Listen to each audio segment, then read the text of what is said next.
This holiday season brings another exclusive RPG for the 360, Namco Bandai's Magnacarta 2, the latest entry in the series that has absolutely nothing to do with a historical English document.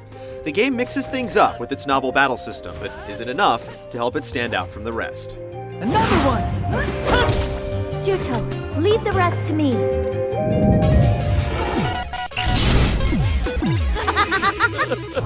Nicely done!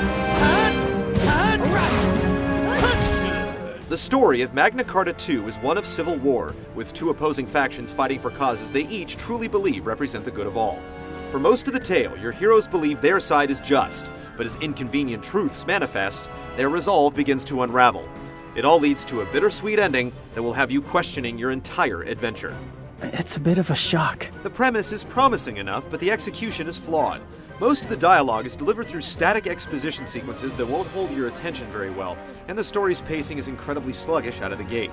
In short, it asks a whole lot of your patience before it finally begins to pay off. Then there's the issue of character development. A few of the lead characters will grow on you, but for the most part, it's a forgettable ensemble. I was fighting Zephy? Why would I do that?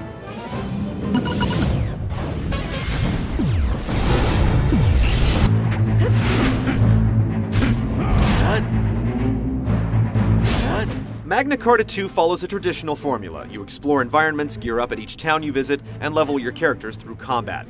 The world is divided into several zones that are interconnected, but for most of the game, you're confined to specific areas.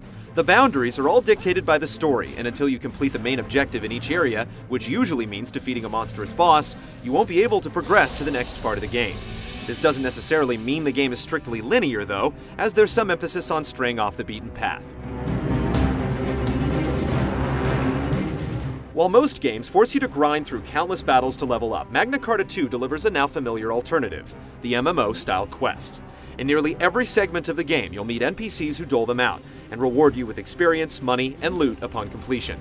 Quest objectives are fairly diverse, with some even playing out like standalone minigames.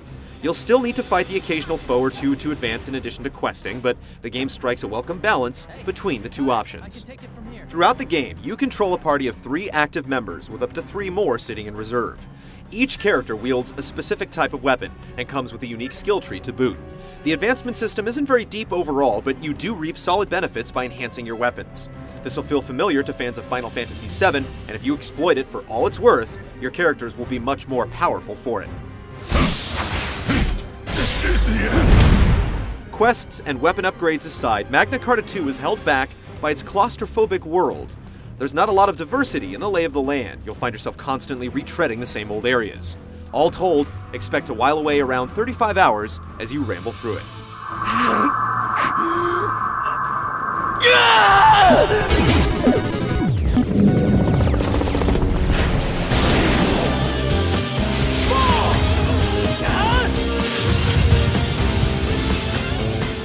One of the more original aspects of Magnacarta 2 is its battle system, which incorporates elements of turn-based and real-time combat.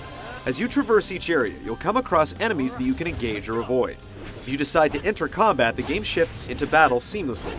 It's also just as easy to exit combat in case you need to flee or reposition yourself for a strategic advantage. It's incredibly simple and allows the action to flow at a good pace. Combat occurs in real time, with players executing a wide variety of attacks linked together into combos. You can't, however, simply pound away at enemies without consequence. Your actions are limited by a gauge at the bottom of the screen, and if you fail to properly mind it, your characters will end up overheating, which immobilizes them for a short period of time. While this seems like it'll put the brakes on combat at first, there's a little more to it. The game incorporates a chain mechanic that encourages you to switch between active party members at a specific time in order to prevent incapacitating any one character. It definitely comes with a steep learning curve, but it keeps the action flowing, amounting to combat that's incredibly fun once you get it mastered. On the flip side, it somewhat lessens the importance of any one character, making them feel more like a cog in a machine than a unique player on the battlefield. I will give my all to the fight. While the basic battle mechanics are spot on, there are still a few hiccups. Camera controls in some areas will obscure your view, making it difficult to fight effectively. Your active party members aren't very competent, largely due to the limited number of AI behaviors you can assign to them. This can throw a wrench in your battle plans, unless you do some serious micromanagement. You shouldn't play the martyr.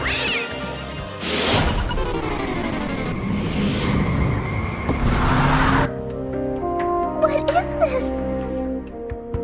So this is... What the hell is this? Magnacarta 2's visual presentation is hit or miss.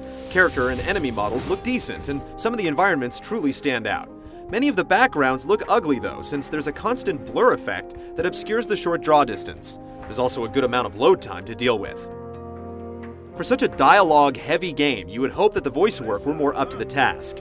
It's actually very uneven, and the repetitive battle cries get annoying, though you can turn them off. I'll show you the power of Trewa! I'm doing a heck of a job! The soundtrack is decent enough, but it's never truly memorable. I'll show you the power of Trewa! Why am I not surprised? Would you get up from there already? I said get up! Despite its unique combat system and all the alternatives it provides to the tired old level grind, there are just too many flaws holding Magnacarta 2 back. Unless you're fine with enduring lots of slow moments, it's hard to recommend without reservation, especially given how many great RPGs there are on the 360. Come on, let's go. Shouldn't we be searching for items inside the fortress? Yes, I think the Northern forces left various items behind.